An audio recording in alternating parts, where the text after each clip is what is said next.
তুমি আসবে এখানে ভাঙতে, লাশ পড়ে যাবে এখানে, মনে রাখবা। মসজিদের এই সামান্য জায়গাটুকু তুমি উঠে দেওয়ার জন্য হুমকি দেওয়া, তুমি কে? আমাদের বাণিজ্যের উপরে আঘাত হানছে, এই জন্য মামলা আমরাও করব। তুমি মামলা করেছো, কোর্টটা শুধু তোমার বাবার নয়, কোর্ট জনগণের। আমরাও আমাদের ইজ্জতের উপরে কেন তুমি আমাদেরকে চুরি মামলা দিয়ে ভালো মানুষকে এইভাবে করে তুমি ঘায়েল করেছো, আমরা তোমাদের বিরুদ্ধে, তোমার বিরুদ্ধে মামলা দায়ের করব। আইন তার গতিতে চলতে থাকবে, মানুষ আইন বুঝবে যে সে কারা চোর আর কারা ভালো মানুষ।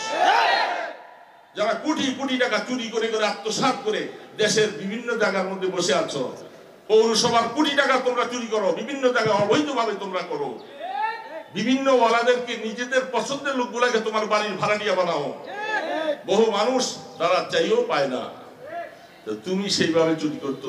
তোমরা নিজেরা চোর সেজে আমাদেরকে চোর চোর করে রাখছো। এটা তো দুনিয়ার নিয়মে, চোর বাঁচবার জন্য চোর মানুষকে, ভালো মানুষকে চোর চোর করে রাখে। এই হিসাবে বলতে চাই, সাবধান হয়ে যাও। ওলামায়ে কেরামদের বিরুদ্ধে এই সমস্ত তোমার ধ্রুবী সন্ধি, এটা আল্লাহ পাক নস্যাৎ করে দিবে, দুলিশাৎ করে দিবে। তোমার আইবির ক্ষমতা তা টিকাইতে পারবে না ইনশাআল্লাহ। নারায়ণগঞ্জের এখানে নিয়ে যদি চোখ রাঙ্গা করো, নারায়ণগঞ্জের লক্ষ জনতাকে নিয়ে আমরা চোখ রাঙ্গা করবো, তখন তুমি তোমার অবস্থা। আইন তার নিজস্ব গতিতে চলে। এই অংশটা তুমি করো নাই, এই অংশটা আমরা ভেঙে এটা এখানে আমাদের মসজিদের সাথে দুইটা পয়সা দুই করে তিলে তিলে করে আমরা মসজিদের অবস্থায় আনছি। আজকে তুমি আমাদের মাথার হেডেক হয়ে দাঁড়াইছো যে এরা এখানে কেন এখান থেকে টাকা নেয়। টাকা কি আমার পকেটে যায় না আমার কমিটি পকেটে যায়? টাকা মসজিদের উন্নয়ন কাজে ব্যবহার করা হচ্ছে। দেখতে মনে চাইলে তোমরা আমাদের হিসাব দেখতে পাও। তুমি আইবি হিসাবে, দেশের জনগণ হিসাবে তুমি এই দেশের মসজিদের হিসাব দেখতে পারো, কিন্তু মসজিদের এই সামান্য জায়গাটুকু তুমি উঠে দেওয়ার জন্য হুমকি দেওয়া, তুমি কে? তুমি আসবে এখানে ভাঙতে, লাশ পড়ে যাবে এখানে, মনে রাখবা। যেদিন তুমি অবস্থা, তুমি, আমি বলছিলাম জুমার আলোচনায়, তুমি ঘুঘু দেখেছো, ঘুঘুর ভান দেখো নাই।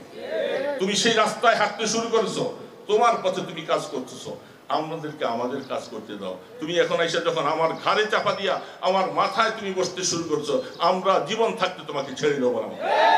এই জন্য সাংবাদিক ভাইয়েরা, সঠিক কথাগুলি যা আমরা বললাম, আপনারা আপনাদের কলমের আগায় ইসলামের খেদমতের জন্য, হককে প্রতিষ্ঠিত করার জন্য আপনাদের কলমটাকে ব্যবহার করবেন।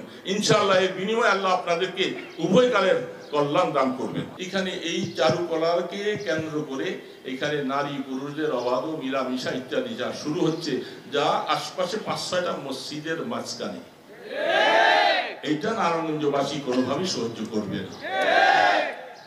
আমরা এখন থেকে নিয়ে আমরা সোচ্চার হব, আমরা খবর নেব।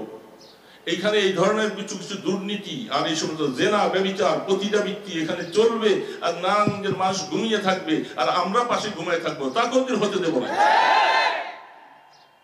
মেওয়াই সাহেব আপনি ব্যবসার নিমিত্তে তাদের কাছে এটা ভাড়া দিচ্ছেন, করছিলেন শুধু রাসেল পার্ক, করলেন সেখানে চারুকলা, পাশাপাশি আসে এখন দেখা যায় ব্যবসায়ী ওনারা পতিতাবৃত্তিরও অবস্থা শুরু করছে। এটা নারায়ণগঞ্জবাসী খবর রাখে। যেহেতু সূচনা শুরু হয়েছে, উনি খেলতে যখন নামছে, ওনার পাওয়ার আছে, উনি খেলবে। আমরা পাওয়ার ছাড়া আল্লাহ সাহায্য নিয়ে খেলতে নামবো ইনশাআল্লাহ।